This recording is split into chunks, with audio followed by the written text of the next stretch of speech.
e vou pedir ao professor Celso Sanches que possa fazer a fala para a gente agora, né? O professor Celso Sanches é professor doutor da Unirio e ele vai agora falar um pouquinho para a gente sobre o contexto aí da biofilia. Vamos lá, professor? Boa noite, Tito. Queria agradecer a oportunidade de estar aqui com vocês. É uma honra poder conversar um pouquinho sobre esse tema que é muito caro para nós, aqui que estamos na luta em defesa do meio ambiente. Eu sou biólogo, professor aqui da Unirio na área da educação ambiental especificamente. E estou aqui com esse desafio. Me senti muito feliz em pensar a questão da biofilia, né, com esse público, que é um público novo para mim, não é um público que eu estou acostumado a dialogar. Aqui a gente costuma trabalhar na perspectiva da educação ambiental com comunidades. Essa é a minha interface principal. Coordeno um grupo de pesquisa ligado ao CNPq, chamado Grupo de Estudos em Educação Ambiental desde o Sul, ou seja, tem uma ligação para pensar a América Latina, a discussão ambiental na perspectiva do Sul global, né? Na perspectiva dos países que vivem essa condição de que se chamava antigamente de subdesenvolvimento, né? Até o Florestan Fernandes e o Fernando Henrique pensaram a ideia de periferia do mundo, né? Então, eu pensar a educação ambiental nesse contexto desses países que passaram por esses processos que têm a ver com a colonização, tem a ver com a desigualdade distributiva do desenvolvimento global e como é que o meio ambiente fica nesses países, né? Como é que esses países que são as áreas hoje de maior biodiversidade do planeta, mas também de maior sociodiversidade do planeta. Eu vinha pensando aqui uma série de coisas ouvindo vocês, né? Como é importante levar em consideração esse público idoso, né, Tito, para e sua relação com a natureza. Como o privilégio do acesso à natureza é desigualmente distribuído entre as diferentes populações e como determinadas situações de desigualdade distributiva do acesso ao meio ambiente incidem sobre diferentes camadas da população, particularmente no sul global, né? Então, venha pensando muitas coisas aqui ouvindo vocês, as dificuldades que a gente tem de pensar políticas públicas de atenção a esse público específico de vocês, mas que são muito coincidentes com as dificuldades que a gente tem de pensar políticas públicas na área do meio ambiente também. Afinal de contas, o que nos une é exatamente a questão da desigualdade distributiva do acesso a direitos, né? Seja direito a uma vida digna na, na velhice, ou seja, o direito ao meio ambiente, do acesso ao meio ambiente. Então, são muitas questões, mas o que eu pensei aqui, foi a solicitação do Tito, é discutir com vocês um pouco da biofilia. E o que, que é isso e que conexões isso pode haver, tá? Quais são os aspectos que a biofilia podem. Esse debate em torno da biofilia pode ser útil, de alguma maneira, ao trabalho de vocês. Não é isso, Tito? E eu queria só que você me confirmasse, por gentileza, para eu me organizar aqui um pouquinho melhor, quanto tempo eu tenho, só para porque são muitos assuntos que são interfaces interessantes entre esses Isso. nossos A gente mundos. pensou em torno de 20 a 30 minutos, né? Ah, tá ótimo, perfeito. É mais que suficiente aqui para mim. Obrigado, Tito. Bom, gente, então, como biólogo, eu precisava dizer para vocês que a nossa situação global, do ponto de vista do estado ambiental do mundo, vem piorando muito, muito, por incrível que pareça. Desde 1972, os países, de forma organizada, têm tido conferências para discutir saídas e soluções para a destruição, a devastação ambiental, desde 1972. E, apesar disso, o cenário ambiental mundial vem piorando. Apesar dos esforços nesses últimos 50 anos, né, o estado ambiental do planeta é de calamidade. Hoje a gente vive um fenômeno que alguns autores vêm chamando de colapso ambiental. As mudanças climáticas, que eram uma projeção de futuros difíceis de mudanças climáticas, hoje já são realidade. Se acelerou, inclusive, esse quadro de mudanças climáticas apontado nos anos 80, hoje ele já está, digamos que, com uma antecipação de cenários de mais de 20 anos, né? Então, é uma situação complexa e que incide de forma desigual entre diferentes camadas da população. Os idosos, as pessoas mais velhas, em áreas mais pobres, sofrem mais com mudanças climáticas. Então, falar de biofilia é muito importante para este momento que a gente está vivendo e chamar a atenção para este público específico que pode ser considerado como um público mais vulnerável a mudanças climáticas, que merece uma atenção especial enquanto população mais vulnerável às injustiças e desigualdades distributivas dos danos ambientais, incluindo as mudanças climáticas. Queria fazer esse preâmbulo para já começar a comentar com vocês da onde vai ser discutido o debate da biofilia na perspectiva que eu quero apresentar para vocês. Porque esse tema, a biofilia, ele é lançado por um biólogo norte-americano muito importante para nós no campo da conservação, que é chamado Edward O. Wilson. O professor Wilson é uma sumidade no campo das ciências naturais. Ele foi um dos principais pioneiros da organização dos estudos da biodiversidade no mundo. E ele foi muito importante durante os anos 70, 80, 90, na organização do pensamento biológico, reafirmando determinados elementos da teoria da evolução, dos princípios biológicos, principalmente para defender a conservação da natureza. Em 1984, ele apresenta, que não é um ano qualquer, né? É um ano muito simbólico para quem está na área ambiental e pensando as políticas ambientais no mundo. É um ano que marcou muitos intensos debates na área ambiental. Em 84, o professor Wilson lança uma aposta na relação dos seres humanos com a natureza, e ele traz uma hipótese que estava presente já em outros autores, outros filósofos, em outros momentos do pensamento ambientalista, que é a ideia de que o ser humano tem uma relação natural, uma inclinação, quase que um instinto de conexão com a natureza. Isso é muito interessante, muito marcante, porque vai se basear em muitos autores, mas, em particular, um deles é muito interessante, inclusive, talvez seja do interesse de vocês conhecer, alguns certamente já devem conhecer, que é Erich Fromm. Erich Fromm foi um filósofo da escola de Frankfurt e dedicou uma parte importante dos seus estudos, além da questão da psicanálise, da psicologia, também à relação com a natureza e a percepção de que o ser humano se completava numa relação com a natureza. Essa discussão do Erich Fromm tinha a ver com a formação do pensamento humano na maturidade humana que seria atingida quando a gente aprendesse a respeitar a si mesmo, a respeitar uns aos outros e a respeitar também a natureza.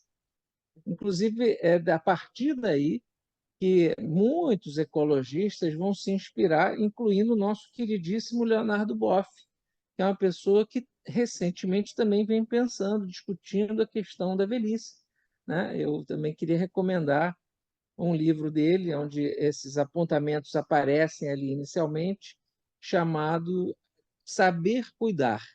Nesse livro, Saber Cuidar, Leonardo Boff dedica a pensar o que ele chama das 4 ecologias.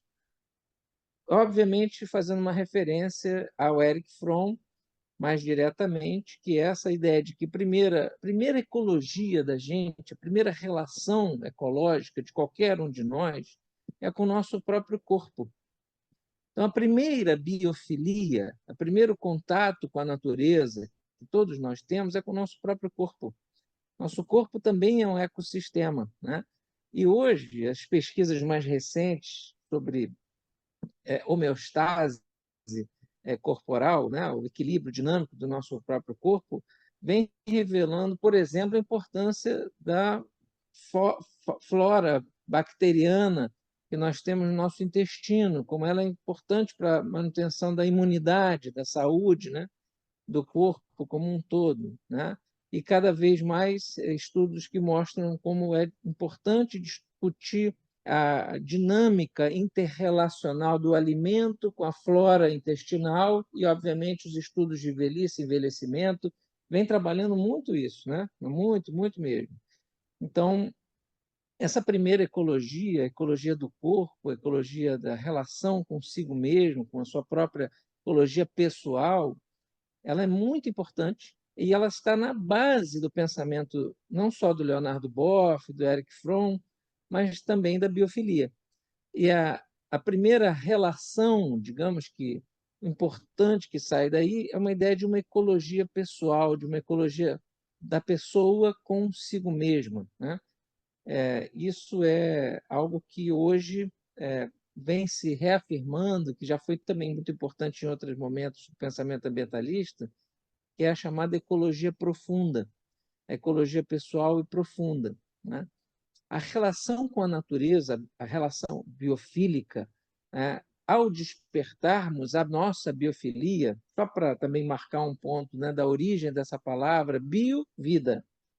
Filos do grego, né, como os gregos tinham muitos nomes para designar, expressar o amor, né? Filos, eros e ágape, né? A biofilia seria essa afinidade com a vida, né? E que o Edward Wilson foi muito feliz, eu acho, ao propor essa construção da biofilia, embora a palavra biofilia já tenha aparecido em Erich Fromm, em outros autores, em outros momentos, mas quando ele faz a marcação de que seria esse amor quase que instintivo, essa intenção quase que natural, essa percepção quase que própria do ser humano da sua completude na relação com a natureza.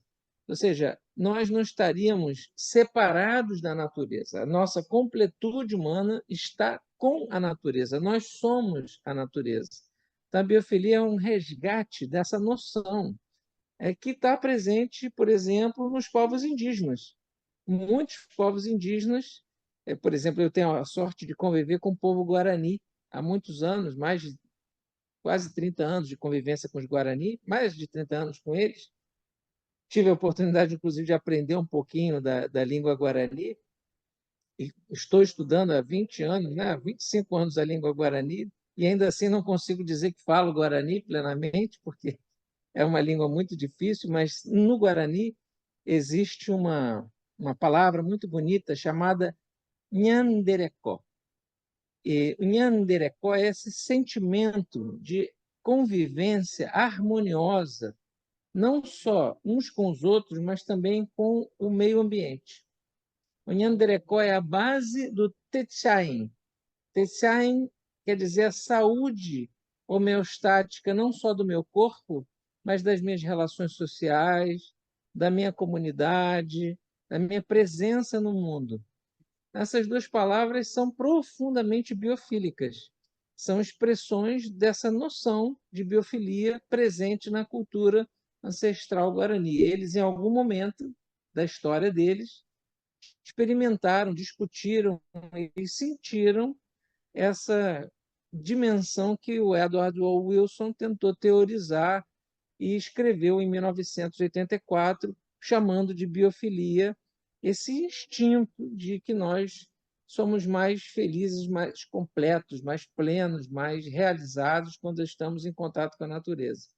Para nós da educação ambiental, nós que estamos discutindo educação ambiental, isso é um tema muito importante, porque, de muitas maneiras, é o que a gente tenta despertar nos nossos alunos, nos nossos estudantes, né, orientandos, né, de que eles possam sentir e desenvolver relações biofílicas, né?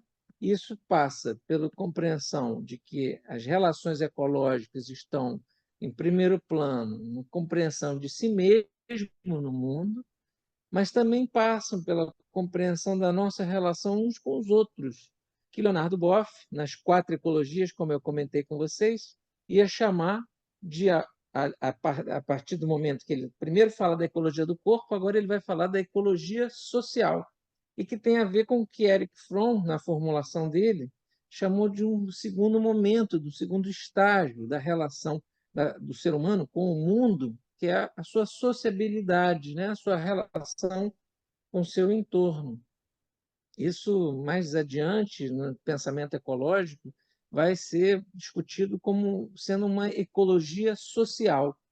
Muitos autores vão falar de ecologia social, ou seja, as relações que nós vamos construir uns com os outros também constituem um ambiente, uma ambiência que vai influenciar na nossa forma de ser e estar no mundo, no que os Guarani vão chamar de Nhanderecó, né? Tudo isso está interligado, né? É muito interessante nesse sentido. Uma pesquisa que eu tive a oportunidade de orientar, do Rodrigo Lameira. O Rodrigo estudou a sociabilidade das pessoas nas caminhadas na Floresta da Tijuca. E ele via que as pessoas se cumprimentavam e tinham mais disponibilidade para ser simpáticas, para ser mais solícitas, para ser mais solidárias quando elas estavam fazendo uma trilha na Floresta da Tijuca. A mesma pessoa que relatava em entrevistas que ele fez que era muito agressiva no trânsito, era muito impaciente no trânsito, na trilha, a mesma pessoa dizia que era um prazer parar para orientar outros caminhantes sobre que caminho seguir. Ou seja, a gente muda o comportamento social quando está no trânsito ou quando está numa trilha, né? E ele, no estudo dele, vai correlacionar com uma série de outros estudos do campo da psicologia social que comprovam que pessoas no trânsito, né, mudam seus comportamentos sociais, tendem a ser mais agressivas, mais individualistas. Ou seja, está comprovado que o contato com a natureza amplia as nossas sociabilidades, nos disponibiliza para a solidariedade, para o outro, para o próximo. Então, é absolutamente fundamental para, falando em saúde integral, ofertar àqueles que buscam saúde integral o contato com a natureza. Isso, aqui no Brasil, ainda é uma questão, por incrível que pareça, de privilégio, apesar de nós estarmos numa cidade que tem a maior floresta urbana do mundo, não é só a única, né? Inclusive, nós temos os 3 maiores fragmentos urbanos de floresta do mundo. Não é só a Floresta da Tijuca, tem o Parque Estadual da Pedra Branca, que consegue ser maior que a Floresta da Tijuca, né? E ainda próximo a nós, aqui no outro município, o complexo do maciço da Serra dos Órgãos, que constitui um mosaico de unidades de conservação, de parques, de floresta, que são um contínuo de Mata Atlântica muito, muito importante para nós. E isso é muito importante porque essa é uma dimensão da biofilia também. É a dimensão da biofilia social. Edward Wilson, mais tarde, foi muito criticado nos anos 90, 2000, porque o conceito dele atomizava a biofilia como uma característica do indivíduo.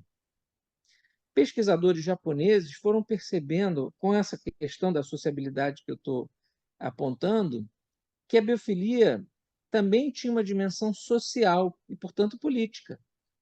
E daí desenvolveram uma série de experimentos de contato com a natureza e chegaram à percepção de que pessoas que caminham na natureza entram em contato com ar, com óleos essenciais que a floresta emite, com uma série de substâncias oligoelementos disponibilizados via atmosférica que interferem na saúde humana, que ativam determinados neurotransmissores e que eu também tive a oportunidade de acompanhar uma outra pesquisa, interfere inclusive na visão. Em estudos de ortóptica, que é o campo da pesquisa que estuda a posição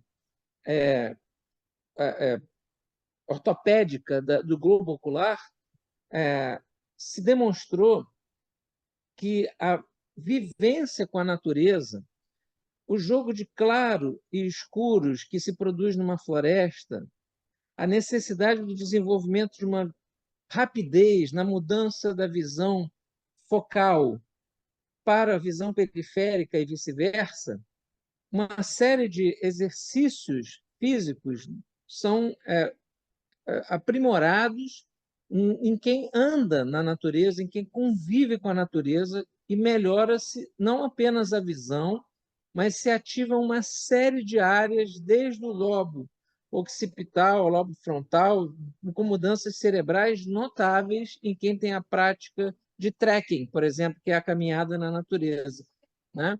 Isso, em estudos recentes também com os Guarani, se demonstrou que eles têm uma ortóptica aguçada e uma resistência maior a uma série de problemas que são cada vez mais comuns na saúde ocular, né, da população, como, por exemplo, casos de astigmatismo que vem aumentando em função de uso de tela de celular, né, e forçar a visão binocular focal, né, por conta do uso do aparelho celular e perdendo a visão periférica, uma série de outros processos oculares e ópticos que vem influenciando na saúde da população como um todo. Isso também acho que é um aspecto para vocês que estão com esse público específico, o público idoso, importante para chamar a atenção que o contato com a natureza também pode auxiliar a uma série de mecanismos de saúde que se disparam quando a gente disponibiliza o acesso à natureza de forma orientada e cuidada, né? E que pode, com certeza, trazer melhorias não só à visão, mas a partir da visão a outras situações de saúde integral, uma perspectiva de saúde integral. Ah, adiante disso, né, por conta dessas pesquisas ópticas e tudo mais, os japoneses avançaram na discussão da biofilia fortemente, a ponto de, mais recentemente, trazer para a gente a ideia de banho de floresta. Não sei se vocês já ouviram falar dessa expressão, mas que é exatamente essa experiência de estar em contato com uma floresta, e com esses óleos essenciais, com essa estimulação visual, com essa estimulação também de olfato, de texturas, de uma série de outros elementos que ajudam na melhora da saúde integral. Tudo isso também são aspectos de uma biofilia, de uma dimensão de uma biofilia, para além da que o Wilson inaugurou na sua discussão lá em 1984. A quarta dimensão da biofilia, para já ir concluindo, eu acho que é essa dimensão política. A gente entender que a relação com a natureza é um direito das pessoas. Nós temos direito ao acesso à natureza, ao cuidado da natureza, à natureza ecologicamente equilibrada. O artigo 225 da Constituição Federal, é, essa Constituição que ainda está valendo, diz: todos têm direito ao meio ambiente ecologicamente equilibrado, bem de uso comum do povo, essencial à sua sadia qualidade de vida, impondo-se ao poder público e à coletividade o dever de defendê-la e preservá-la para as presentes e futuras gerações.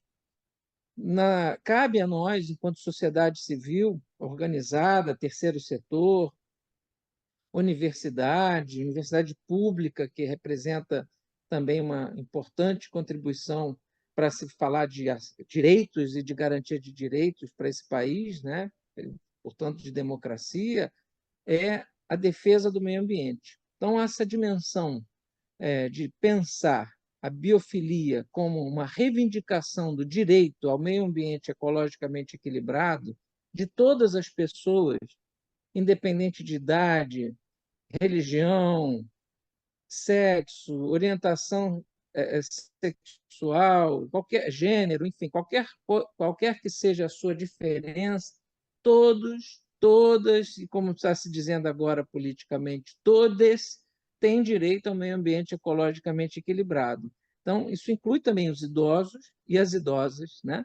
E é absolutamente fundamental pensar na biofilia como um direito dessa população à natureza, ao meio ambiente, né? Então é um prazer enorme poder estar falando com gestores, né, de instituições que estão lidando com esse público e dizer que este é mais um direito dos idosos e das pessoas mais velhas ao acesso ao meio ambiente, a um direito que essas pessoas têm, né, à natureza, e cabe a nós, enquanto sociedade, garantir que esse direito seja respeitado, seja atendido, né? E seja uma cobrança a mais do Estado, né? Para que o Estado também possibilite que essas pessoas tenham direito ao meio ambiente ecologicamente equilibrado, essencial à sua sadia qualidade de vida, né? Então, é nesse sentido que essa perspectiva da biofilia também é relevante, também precisa ser destacada, e considero esses elementos assim os principais para a gente pensar como o contato com a natureza é muito além, vai para muito além do que um simples passeio no parque. É muito mais do que isso. Estamos falando de direitos das pessoas, né? Independente de qualquer seja a sua diferença, né? Qualquer idade, né? Vamos dizer assim, nesse sentido mais amplo, né? Então, é um pouco por aí que eu pensei essa conversa com vocês, Tito. Também queria me disponibilizar a fazer essa conversa com os idosos, né? Com as pessoas que estão ah, sendo atendidas pelas instituições de vocês, porque eu acho que elas também têm esse direito também a conhecer seus direitos sobre o meio ambiente, né? E a universidade está aqui à disposição de vocês para construir esses caminhos, né? Porque eu acho que a gente só vai conseguir salvar a Amazônia, o Pantanal, que nesse momento está passando uma situação das mais dramáticas da sua história, né? Quando a sociedade como um todo compreender a importância da defesa do meio ambiente e compreender que o meio ambiente é um direito de todos e todas. É por aí. Obrigado, Professor, Tito. Obrigado às pessoas. Prazer enorme. professor, muito obrigado. Obviamente que é uma temática absolutamente, da perspectiva que você apresentou, é uma temática muito relevante pensar, né, sobre os direitos a um meio ambiente sadio e saudável, que é direito de todos nós, incluindo dos idosos. E eu gostaria de fazer uma pergunta aqui, ou uma provocação, que assim como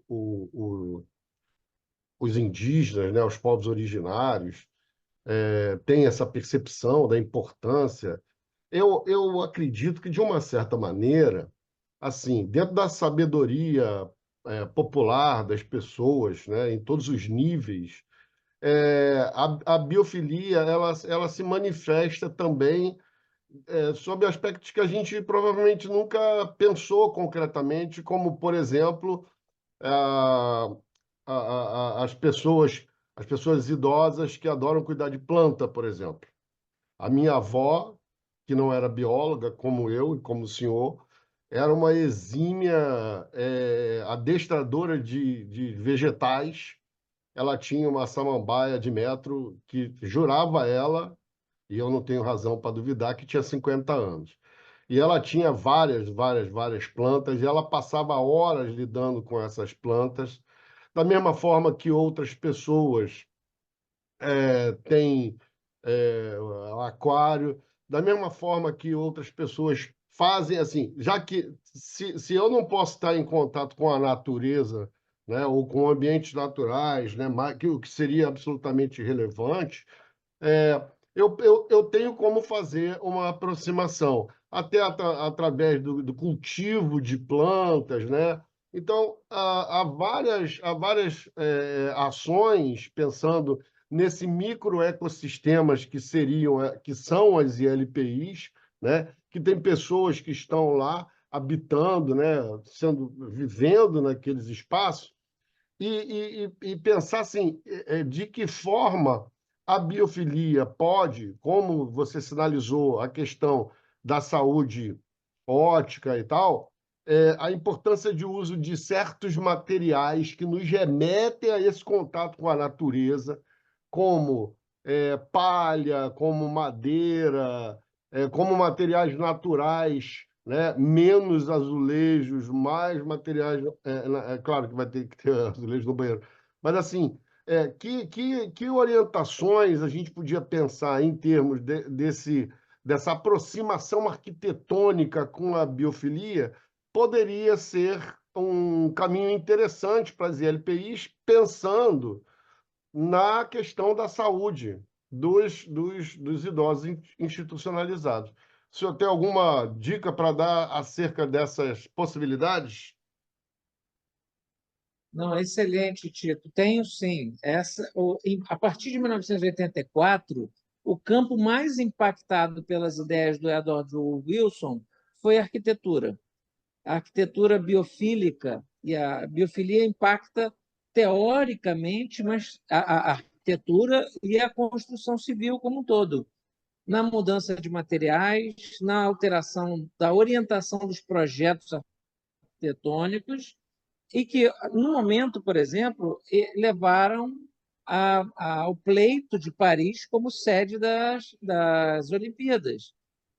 Uma das principais ações, um dos principais investimentos em Paris foi na recuperação, na renaturalização do Rio Sena e de outras áreas verdes de Paris.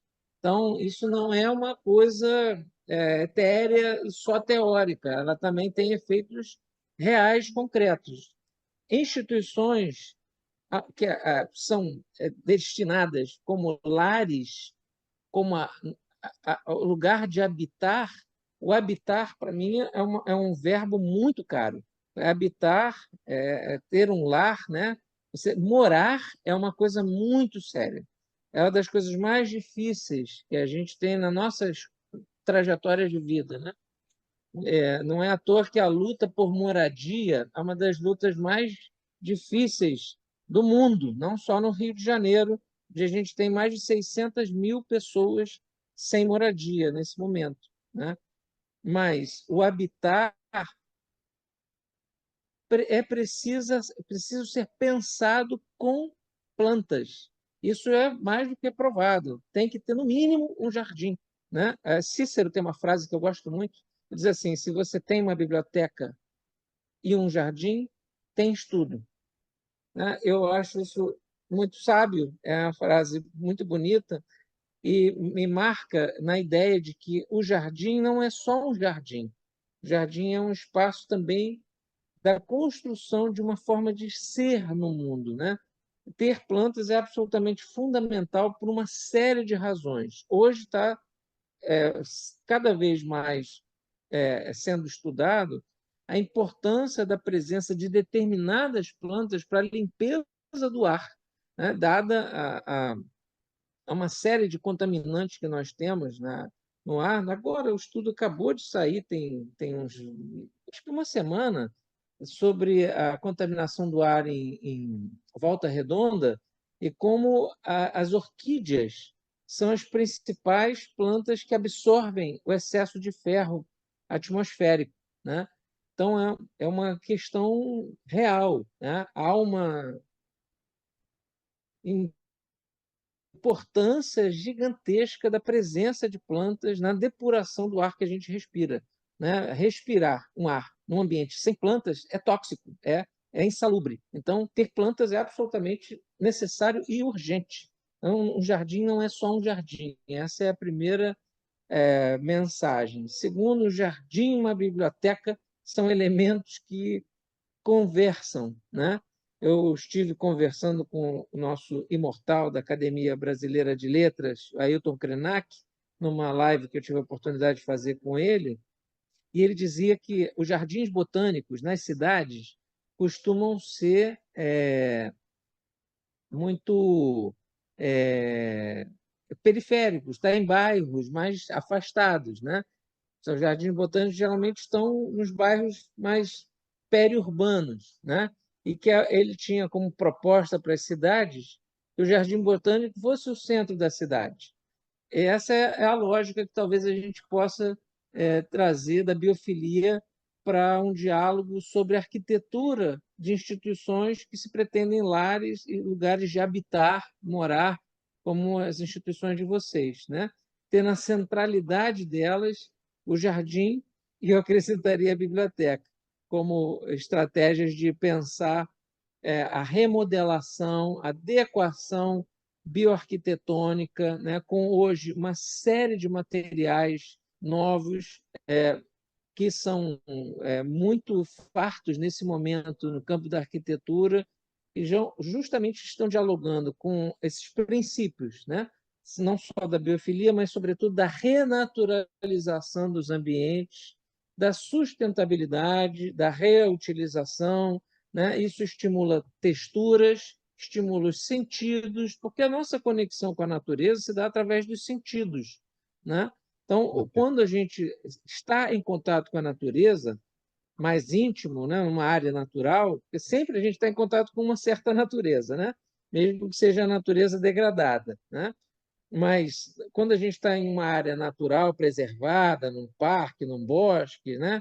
Como recentemente eu tive a oportunidade de estar no bosque Dona Ivone Lara, lá onde fica o Nise da Silveira, a própria Nise da Silveira sabia de biofilia melhor do que muitos dos autores que discutiram e pensaram a biofilia. Nise da Silveira entendeu que para a saúde mental dos clientes, como ela chamava, do Nise da Silveira, ser atendida plenamente e estimulada no sentido da busca da qualidade de vida era fundamental com o contato com a natureza. Então, ela manda construir um bosque. E hoje, em homenagem a ela, existe o Bosque Dona Ivone Lara, que trabalhou com ela naquela ocasião, por pouco tempo, mas teve uma passagem por lá, e com um monte de gatos, né? Que ela adorava os gatos, entendia os gatos como elementos terapêuticos também, com muitas árvores, com vários jardins, né? E que foram muito importantes para a terapia ocupacional, para a construção, inclusive, da terapia ocupacional no Brasil, né? Na história da terapia ocupacional no Brasil.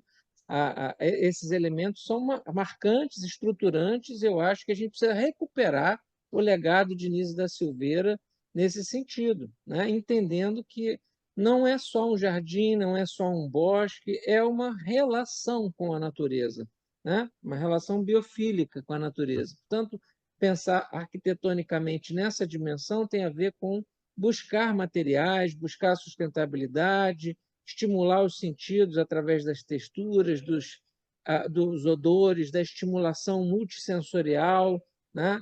Mas a floresta é absolutamente o bosque marcante nesse sentido de ampliação, né, desses elementos sensoriais que vão estimular e participar contribuindo para a saúde integral, né? Professor, eu imagino que a essa altura da sua fala deve ter gestores de LPI pensando aqui como é que ele vai instalar uma floresta dentro do espaço. O Fernando já está ali coçando a cabeça, como é que eu vou fazer e tal. E eu queria aproveitar da minha pequena experiência, porque eu também sou biólogo e também sou professor, para dizer que assim existem hoje ações de plantio e de agricultura em pequenos espaços, espaços reduzidos. Eu mesmo, na escola em que eu leciono, aqui no Largo do Machado, a gente produz anualmente, em média, 500 mudas de árvores nativas da Mata Atlântica num espaço que é o parapeito dos corredores das salas de aula, né? Então, tem germinando lá jequitibá, jatobá, né? Enfim, uma série de espécies nativas da Mata Atlântica em vias de extinção que a gente planta em pequenos espaços. E eu acho que para os gestores, né, tem essa possibilidade de olhar e falar, não, eu não preciso, de repente eu não vou quebrar o concreto para montar um jardim, mas eu tenho como, de alguma maneira, pensar criativamente em criar espaço para uma pequena horta. E como você falou, e muito bem falou, essa questão das texturas, né? De sentir a textura da folha, o cheiro. Isso, obviamente, faz com que áreas do cérebro que não estão ativas voltem a funcionar. Da mesma maneira como seria, por exemplo, pensar num lago. Eu não tenho espaço para fazer um lago. Não, eu não tenho espaço para fazer um lago, mas eu tenho como fazer uma fonte que vai ocupar muito pouco espaço e com muito pouco, uma bomba de aquariofilia, a gente consegue ter uma simulação da água corrente, que também faz parte desse próprio conceito da biofilia, né? O quanto isso é tranquilizador e calmante para as pessoas, né? Não vou nem falar de aquário em consultório de dentista, porque isso é um clichê que até os desenhos da Disney já usaram, né? De como o aquário tem essa perspectiva e tal. Enfim. Então, são muitas possibilidades, né? Com certeza. E falta de espaço não é desculpa, porque uma parede, um espaço vertical, é possível de se fazer alguma coisa. Não é só possível, é necessário, é urgente e é um direito dessas pessoas que se tem alguma coisa. A questão de direito dessas pessoas a sentir o conectada com a natureza, né? E isso é muito importante para a saúde integral, para a dignidade da vida humana. Essa é a mensagem.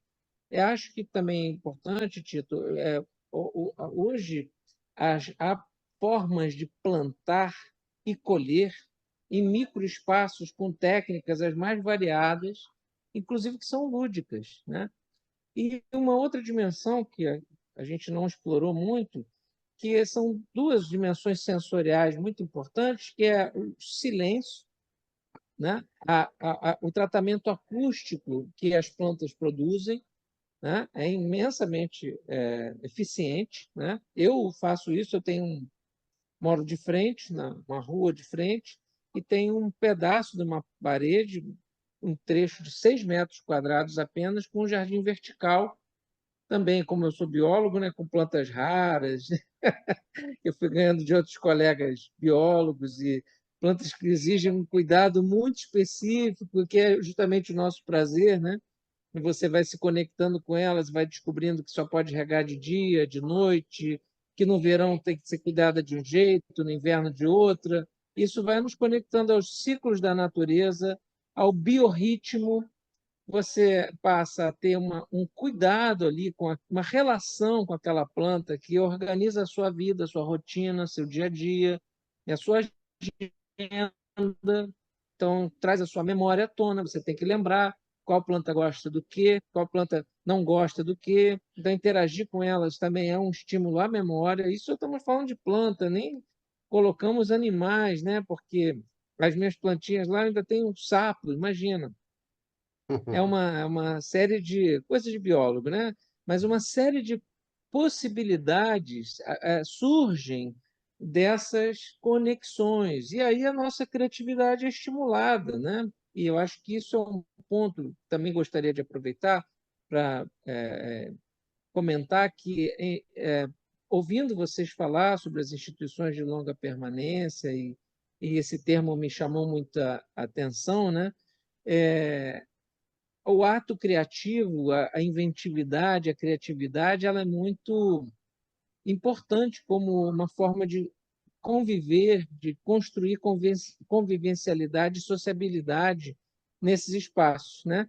E é impossível, estando com vocês, ouvindo vocês também, não relacionar com situações das nossas vidas, né? Eu tive recentemente visitando uma pessoa muito querida que está numa instituição de longa permanência, e ela me dizia a seguinte frase: eu fico inventando coisas para fazer e agora eu estou aprendendo a jogar xadrez porque agora eu estou também vivendo o grande xadrez da vida. Eu guardei essa frase comigo, né? E entendi que a mensagem dela ali era para dizer que a experiência de estar sempre ativa, criando, inventando, era muito importante para ela. Então, fica aqui um depoimento, né, para vocês, para estimular vocês na criatividade de vocês também, e fazer coro aqui com o que o Tito comentava, que espaço não é desculpa,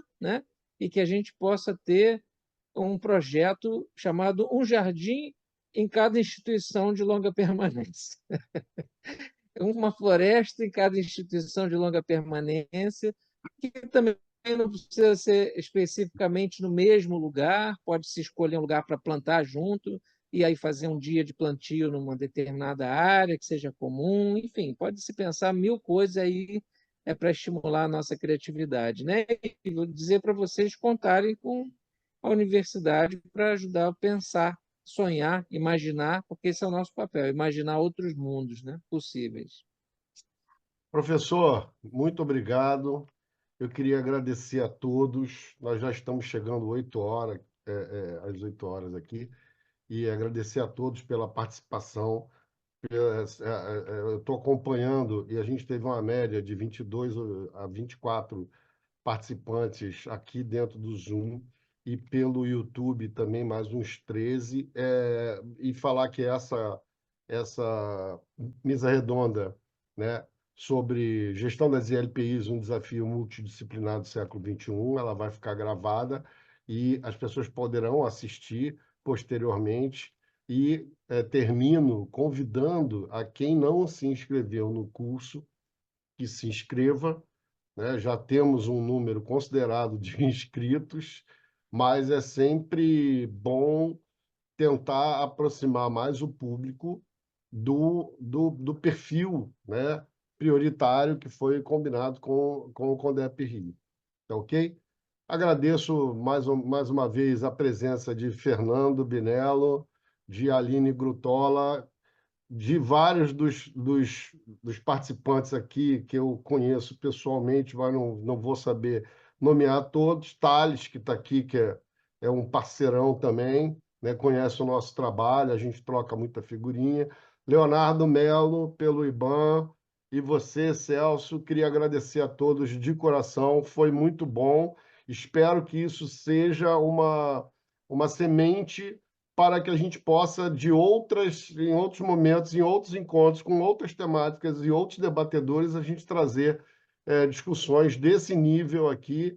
E eu só posso agradecer a vocês, porque se não fossem vocês, a gente não tinha conseguido ter esse sucesso aqui. Tá ok? Se mais alguém quiser fazer o uso da palavra, Fernando.